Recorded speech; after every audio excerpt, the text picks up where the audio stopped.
DMT is the strongest hallucinogen there is.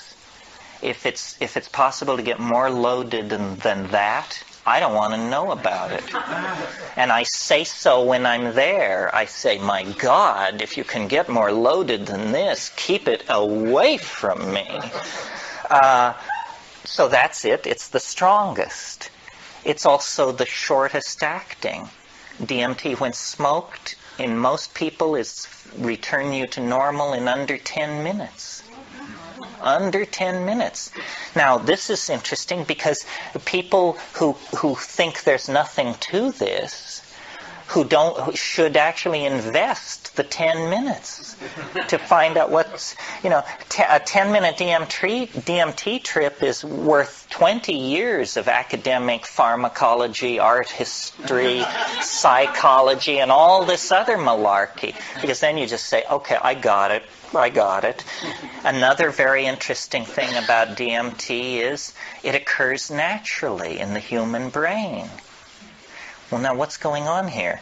He's saying the strongest drug, the fastest drug, is the most natural drug. It means that, you don't have to sail off into 3-hydroxy-4-pyridyl N-methyl marubishtik or something like that to get into the exotic realms. No, a human metabolite, which takes only 10 minutes to undergo its entire exfoliation and quenching, is the strongest of all.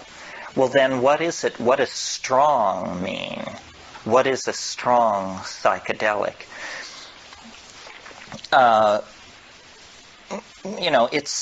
It's highly personal. Every psychedelic trip is.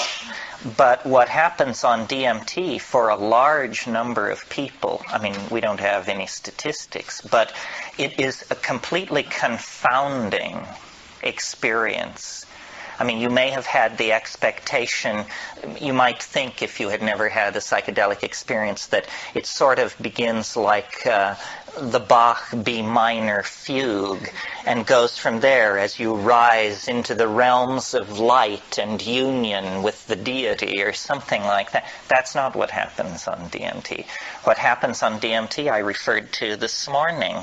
A troop of elves smashes down your front door and rotates and balances the wheels on the after-death vehicle, present you with the bill, and then depart.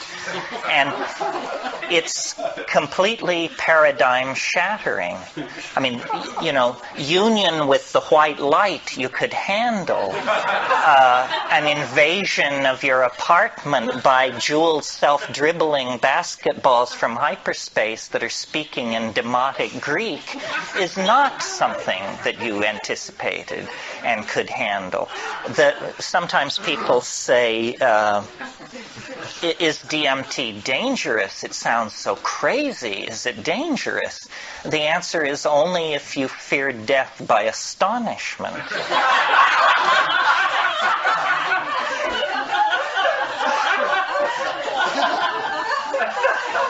Remember how you laughed when this possibility was raised, and a moment will come that will wipe the smile right off your face.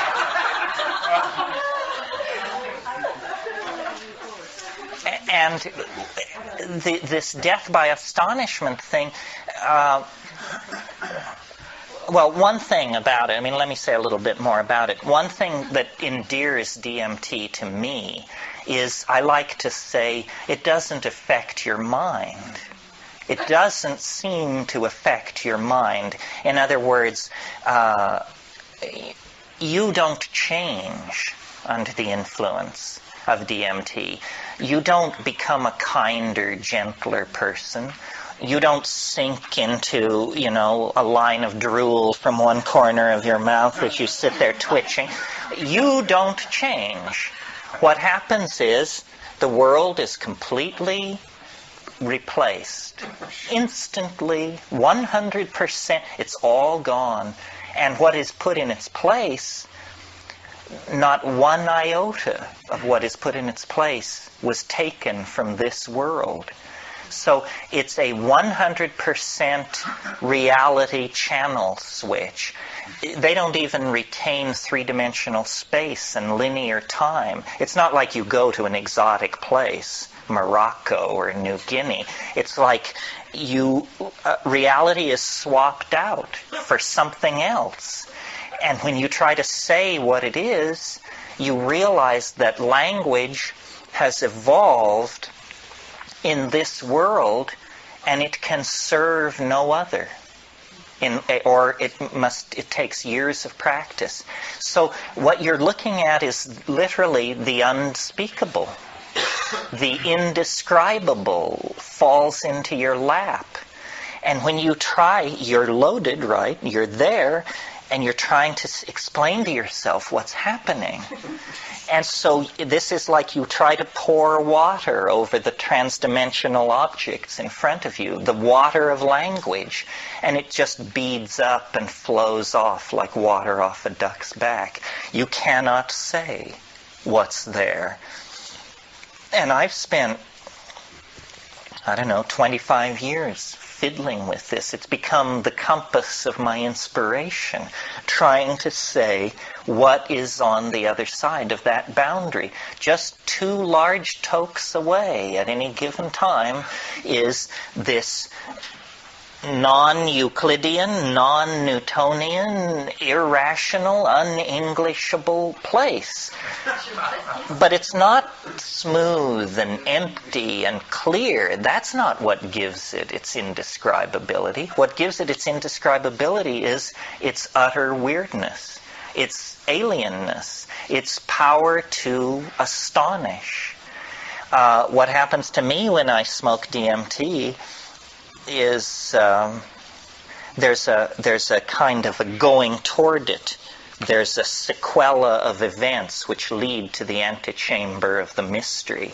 I mean, you take a toke, you feel strange. Your whole body feels odd. You take a second toke, all the oxygen seems to have been pumped out of the room. Everything jumps into clarity. It's that visual acuity thing. You take a third toke if you're able, and then you lay back and you see this thing which looks like a rose or a chrysanthemum, this orange spinning flower-like thing. It takes it about 15 seconds to form, and it's like a membrane. And then you break through it. You break through it, and then you're in this place. And there's an enormous cheer which goes up as you pass through this membrane. Some of you may know the Pink Floyd song about how the gnomes have learned a new way to say hooray. They're waiting. And you burst in to this place, and you're saying, geez, this stuff is really speedy. I mean, that's like describing a space shuttle launching as noisy. You say, this stuff is, and you say, am I all right? Am I all right? That's the first question. And so then you run your mind around the track, and you say, heartbeat, normal, yeah, normal. Heartbeat, normal. Pulse, normal. Breathing, breathe, yes.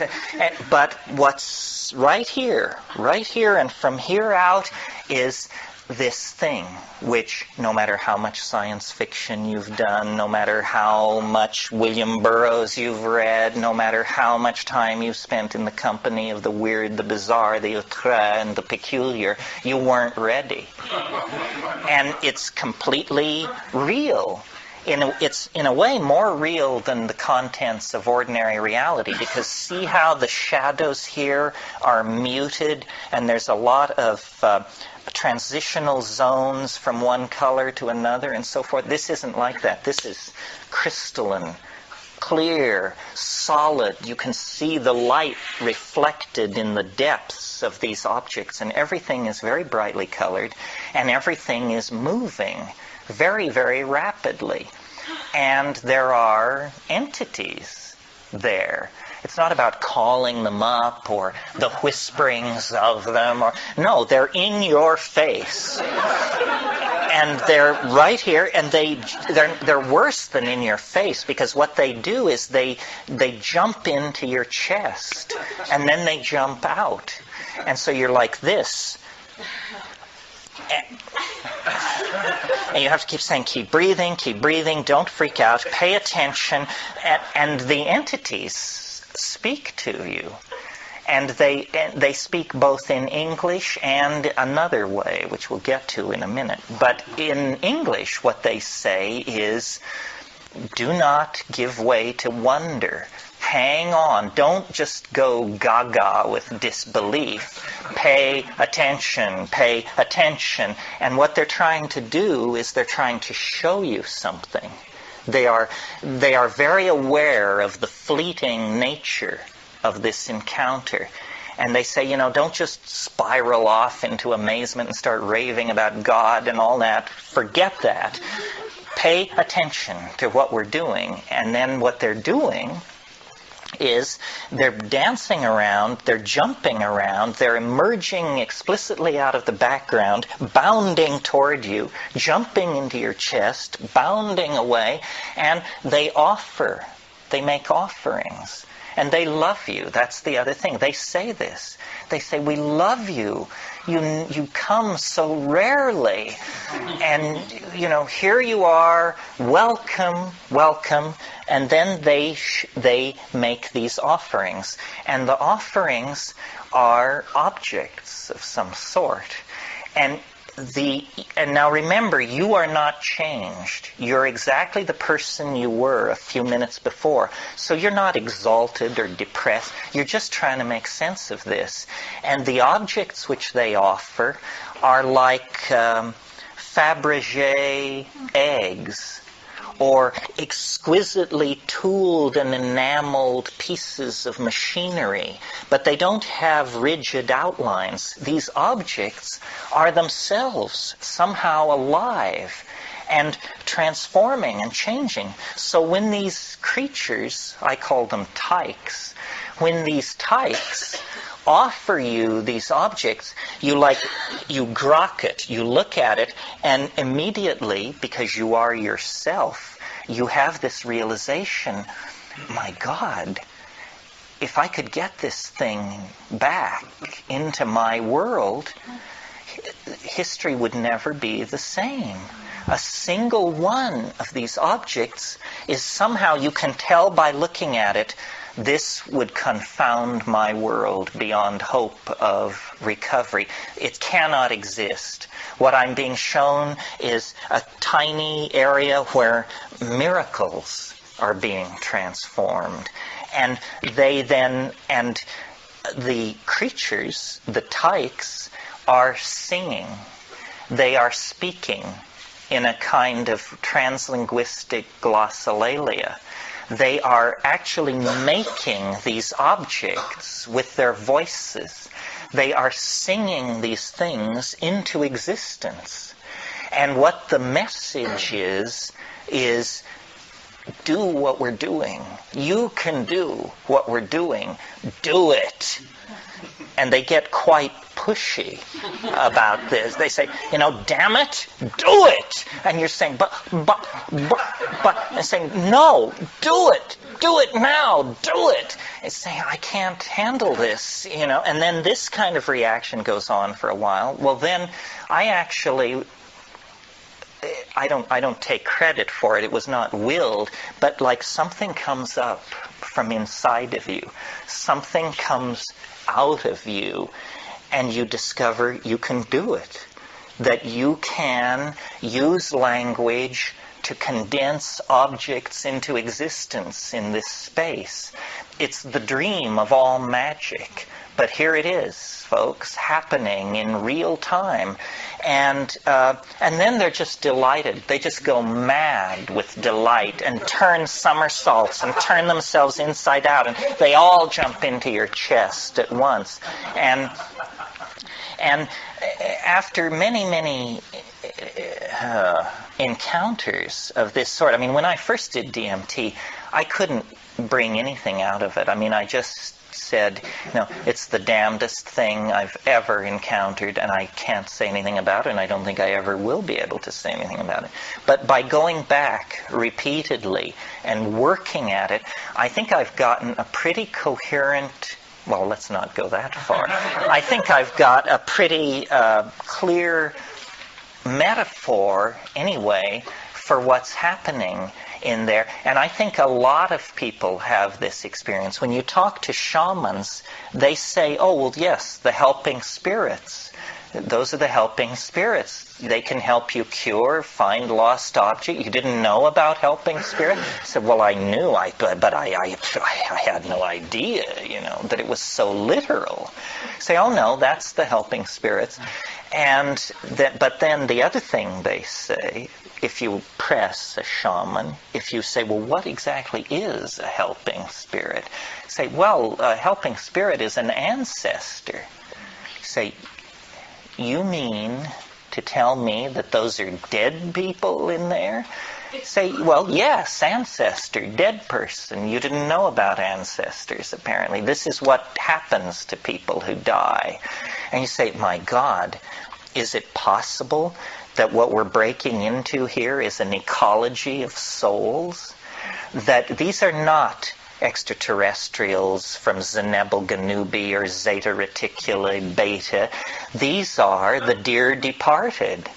And they exist in a realm which, for want of a better word, let's call eternity.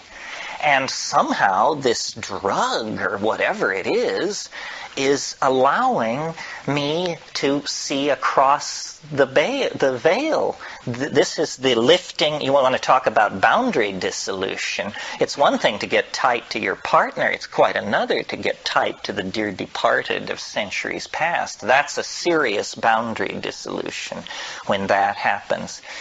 What these creatures want, according to them, is they want us to transform our language somehow. And I don't know what this means. I mean, at this point in the weekend and in my life, we all are on the cutting edge, and nobody is ahead of anybody else. Clearly we need to transform our language, because our culture is created by our language, and our culture is toxic, murderous, and on a downhill bummer. Somehow we need to transform our language. But is this what they mean? That we're supposed to condense machines out of the air in front of us? How does this relate to the persistent idea promulgated by Robert Graves and other people that there is a primal language of poetry? That poetry as we know it is a pale, pale thing, and that at some time in the human past, people were in command of languages which literally compel belief. They compel belief because they don't make an appeal through argument or metaphor. They compel belief because they are able to present themselves as imagery. William Blake said, if the truth can be told so as to be understood, it will be believed. And so these things and it's very confusing, because you wonder, you say, well, have people been doing this for thousands of years? And if so, have they always encountered this tremendous urgency on the other side? If people have been doing it for thousands of years, why is there this urgency on the part of these entities? And who exactly and what exactly are they? It appalls me, you can probably tell, that I have to talk about this, because this is not my bailiwick. I mean, I'm a rationalist who's just had a very weird set of experiences, but I am a rationalist. I mean, I have no patience with channeling, the lords of the many rays, the divas, and there's this whole thing going around about disincarnate intelligence, and it's mostly under the control of fairly, shall we say, non-rigorous thinkers. But I like to think that I am a rigorous thinker, and yet here I am telling you that, elf legions await in hyperspace, one toke away. The difference between my rap and, the Findhorn folks or somebody like that is that we have an operational method for testing my assertion.